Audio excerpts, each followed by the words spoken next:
La Unión Soviética, aunque desmantelada hace décadas, aún deja huellas profundas en el mundo moderno.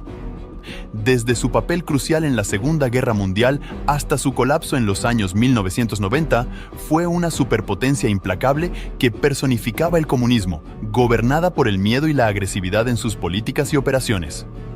En su constante competencia tecnológica con Estados Unidos y la OTAN, los soviéticos desarrollaron una serie de armas, herramientas y equipos innovadores. Sin embargo, algunos de sus proyectos más ambiciosos y curiosos fueron abandonados con el tiempo. Prepárate para explorar fascinantes 10 proyectos militares abandonados de la Unión Soviética, revelando hasta dónde estaban dispuestos a llegar para mantener su posición como una de las potencias más dominantes del mundo.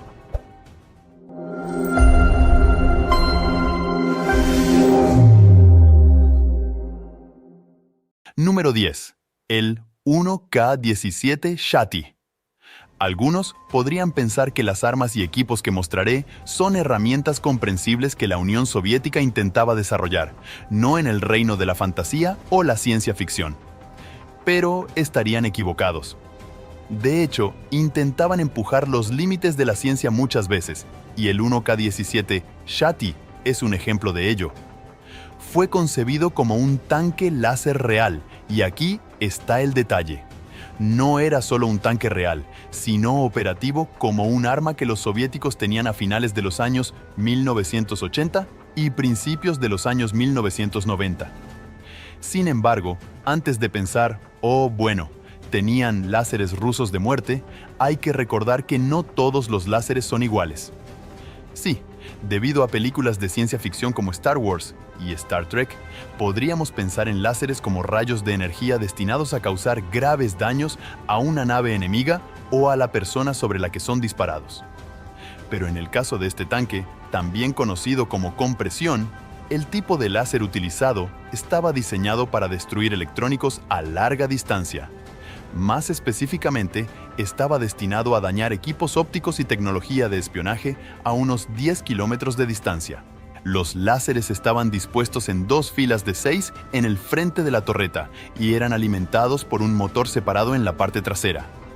Utilizaban un cuerpo de tanque autopropulsado para albergar el dispositivo, debido al tamaño que los láseres necesitaban tener para realizar su función. Entonces, ¿por qué este es un proyecto abandonado de la Unión Soviética? En resumen, aunque lograron hacerlo funcionar y tenía un alcance de 10 kilómetros, era difícil de fabricar, operar y extremadamente costoso. Aunque hoy en día tenemos armamentos basados en láser similares, incluidos en barcos de guerra de Estados Unidos, no veremos armas láser desplegadas tan pronto. Antes de continuar, dale like a este video, suscríbete al canal y activa la campana de notificaciones ahora. Número 9. Submarino soviético K-129.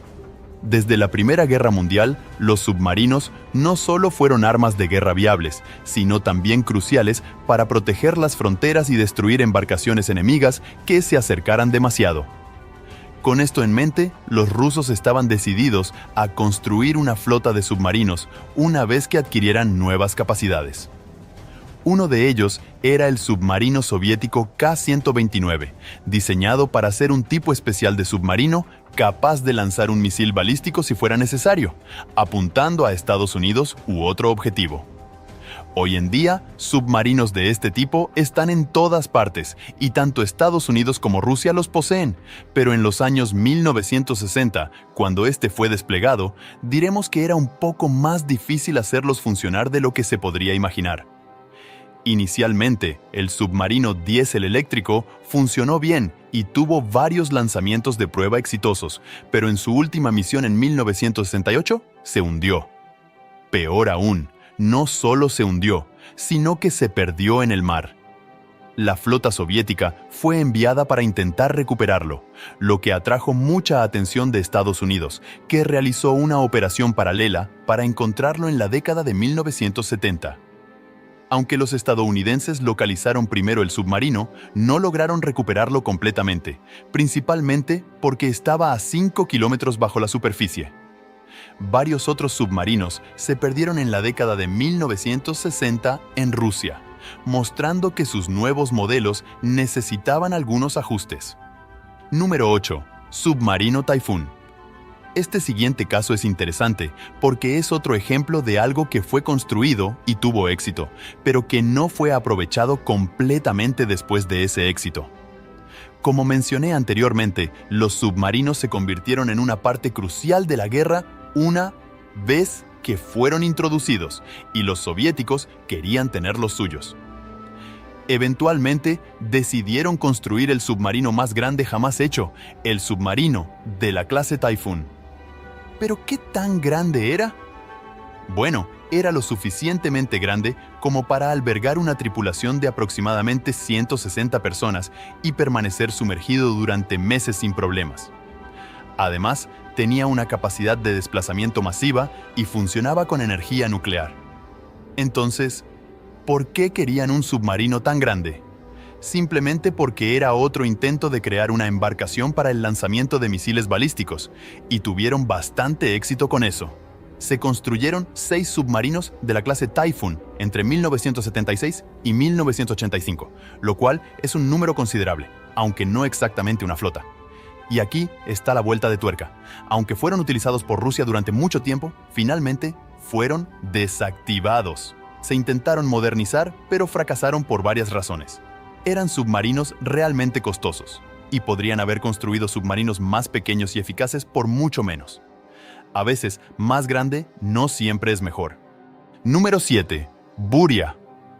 Aunque el Buria en sí mismo pudo haber sido un fracaso, fue el inicio de algo muy oscuro en la historia humana. Mientras la carrera espacial estaba en marcha, Estados Unidos y la Unión Soviética también estaban inmersos en una carrera armamentista.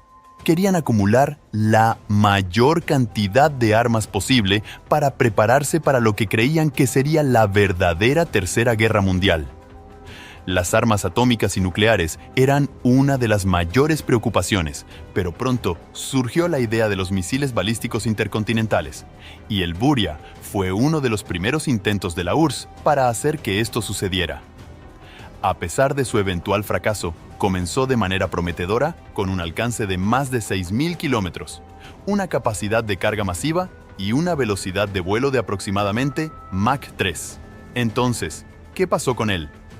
Simplemente fue superado por tecnologías mejores. Pronto surgieron versiones mejores y más rápidas del concepto de ICBM, que no eran fáciles de derribar, y cuando eso ocurrió, el Buria se volvió obsoleto. Sin embargo, a través de su fracaso, surgió el verdadero ICBM, una amenaza con la que todavía lidiamos hoy en día. Así que fue abandonado, pero su legado permanece. Número 6. TKB-022PM. Hasta ahora he hablado sobre armas y vehículos realmente grandes que captaron la atención y el esfuerzo de la Unión Soviética, pero ahora vamos a hablar de un arma más discreta, el fusil de asalto. En este caso, como puedes ver, fue diseñado para ser un arma que todo soldado soviético pudiera usar.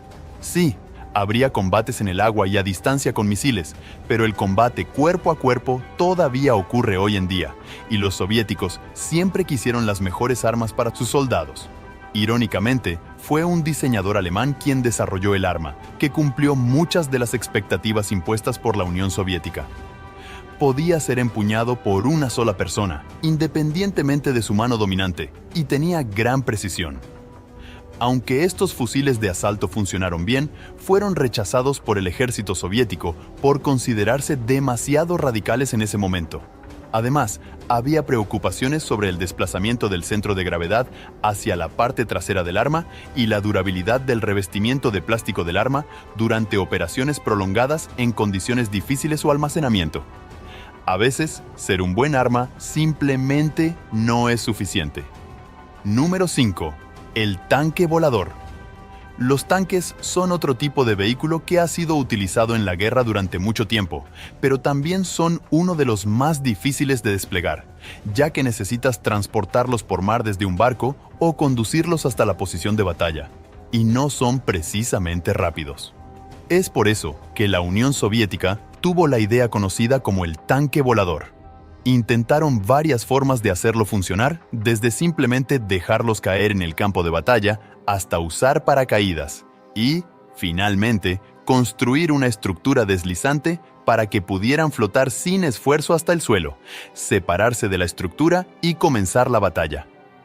Como podrás imaginar, esto no funcionó muy bien, porque los tanques son pesados y hacer que se deslicen en cualquier lugar no es tarea fácil.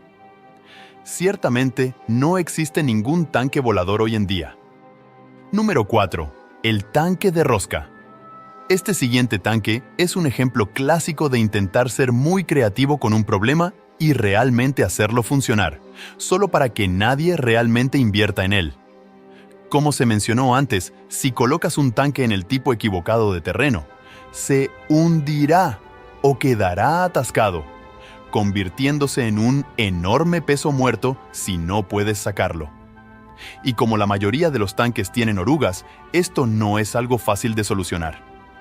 Así surge el tanque de rosca, un diseño que muchas naciones, incluida la Unión Soviética, probaron, ya que las orugas en forma de rosca podrían atravesar la mayoría de los terrenos, haciendo que estos tanques fueran más anfibios que cualquier otro vehículo existente. Y realmente funcionó. El problema es que no es realmente viable tener un tanque así, y pueden ser muy específicos en lo que pueden realizar. Por lo tanto, no hay muchos de ellos hoy en día. En tercera posición, Tsar Bomba. Este fue un proyecto abandonado de naturaleza muy específica. Cuando los Estados Unidos lanzaron las primeras bombas atómicas sobre Japón en 1945, el mundo cambió para siempre, y la URSS sabía que necesitaba tener sus propias armas atómicas. Así que lo hicieron, y crearon la Tsar Bomba. Cuando la probaron, casi destruyeron el mundo. La carga de la bomba fue de 50 megatones, convirtiéndola en la bomba atómica más grande jamás detonada. Pero el detalle aquí es que originalmente se pensó para tener una carga explosiva aún mayor. Entonces, ¿qué sucedió?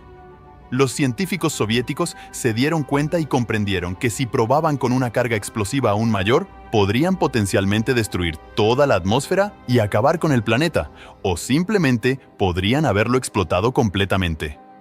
Así que sí, casi todos estuvimos cerca de la muerte.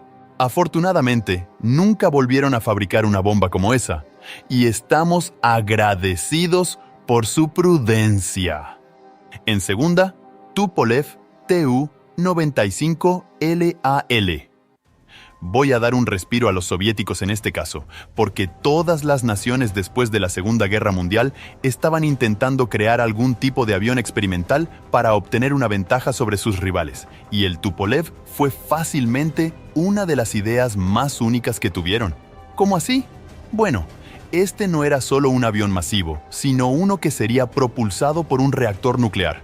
Sí, planeaban volar el avión con un reactor en la parte trasera, e incluso tomaron medidas especiales para intentar que esto sucediera. El problema obvio es que esto era arriesgado de varias maneras, y así el proyecto fue cancelado antes de tener la oportunidad de volar. Y en primera, Cosmódromo de Baikonur. Este último es un caso un poco complicado, porque técnicamente el cosmódromo nunca fue abandonado. Fue comisionado por la Unión Soviética en la década de 1950 y estaba destinado a ser el lugar desde donde todos sus lanzamientos espaciales ocurrirían, y de hecho, eso sucedió. Sin embargo, una vez que la Unión Soviética se desintegró, la ubicación de la base se convirtió en motivo de debate debido a que está en territorio que los soviéticos tomaron después de la Segunda Guerra Mundial. Después de todo, el cosmódromo está en Kazajistán y no en Rusia, pero es un lugar perfecto para lanzamientos espaciales, con todos los sistemas listos para el espacio. Aunque no fue oficialmente abandonado, incluso con lo que sucedió con el programa espacial, Rusia llegó a un acuerdo con Kazajistán para alquilar el lugar hasta 2050. ¿Cuál de estos proyectos te pareció más interesante?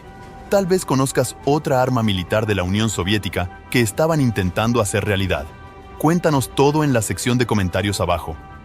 Además, echa un vistazo a todas las otras cosas geniales que están apareciendo en pantalla y nos vemos la próxima vez.